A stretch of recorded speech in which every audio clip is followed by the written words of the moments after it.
I'm down here at the Sittingbourne Heritage Museum in East Street today with Shirley. Perhaps you can introduce yourself and tell us a little bit more about what you do here. Well, my name is Shirley. I am a volunteer in this museum. This is one of my passions. I just love being here. We are open to the public from April to October this year. We have various displays that I'm sure most people will be interested in, and 10 till 4 is our time. Okay. And it costs nothing to come and visit us. We just love to have people to come and see us. And is it just on Saturdays that you're open? Only on Saturdays. We are manned, as I say, by volunteers. Yeah. Okay, so any Saturday now between April and October Yeah. from 10 till 4. Okay, all right. We have lots of school parties come down. They're doing Second World War, which is quite interesting.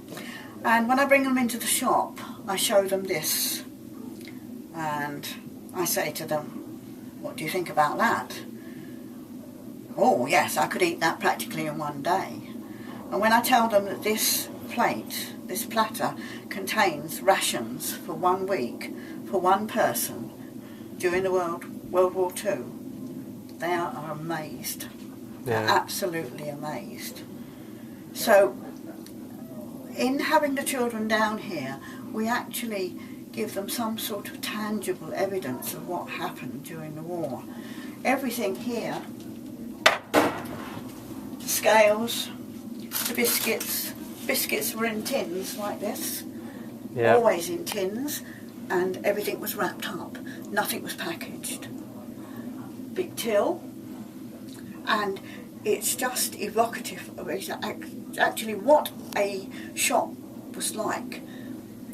There's a curtain there. Here. The people would live behind the shop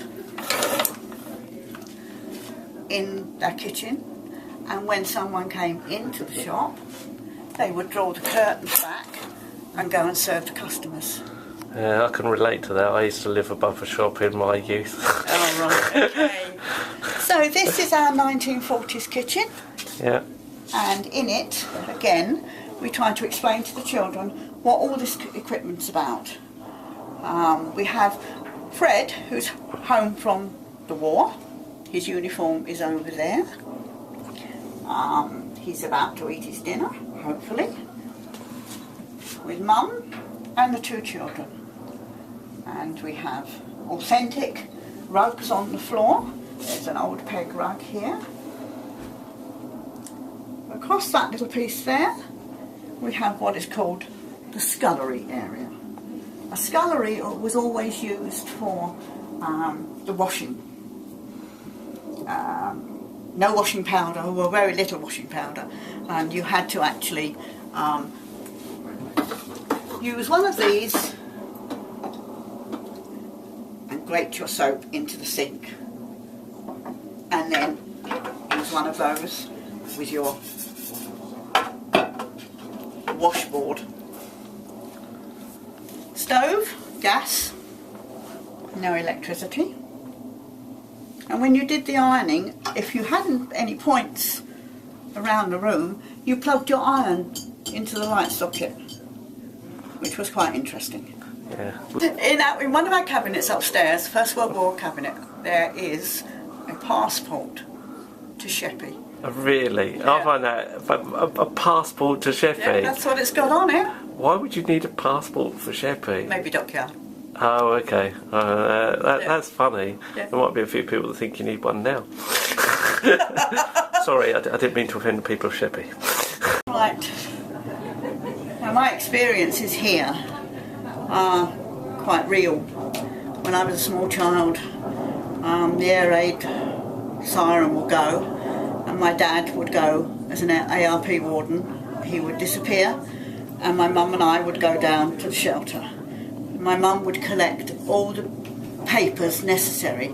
If the house was bombed, she'd got the insurance, the ration books, any money she'd got left in the house, and we would go down. I would grab my teddy and the dog, and we would head for the shelter. And we would spend the rest of the night until the all clear sounded in a shelter like this, reading. Maybe I would go to sleep, and then when the siren went, we would come back upstairs. One of the things that I've only sort of recently discovered these, and I was absolutely amazed at how small they are. I genuinely was taken back at how small they were, given that you could typically have up to 6 people in one of these things. To spend the whole night, they must have been miserable. They must have been a miserable experience. They were 4 foot down, 6 foot long, a little over 4 foot wide. They were covered in earth and sandbags, and it's the only bit of the garden that my mum had as a flower garden. The rest was done with vegetables. Yeah. This air raid shelter was used by 2 families. We had one between the 2 of us. Yeah. Right? And we had to make a little gate between our houses so that next door neighbour could run and come into ours. It was never very frightening, really. I had my dog and my cat and my mum, so I wasn't really that frightened. It was just normal. I was born just before the war, and I was brought up during the war, so whatever was happening around was normal as far as I was concerned. Yeah. But they must have been pretty cold in the winter. It was and very wet. Cold and wet. Yeah. Yes. And if someone had left the door open and you sort of shot down the ladder and your slippers went into a puddle, your feet were wet for the rest of the night. Oh, that sounds horrible, but I'm sure that was probably the least of your concerns. Least of the worry. Yeah. Least of the worry. Thank you very much. I think that's been great, and I hope you get lots of visitors over this coming year. So. Yes. There's quite a lot to see and do here, so I'm sure people would enjoy coming down. And I think best of all, it's free. It is free, and there are stewards here who, like me, have a passion for this building. So whenever you come, if you want to ask questions, if we can answer them, we will. If we can't, we find out the answers for you. Yeah. So please come and see us. Thank you very much. If that's all terrible, just scrub it all.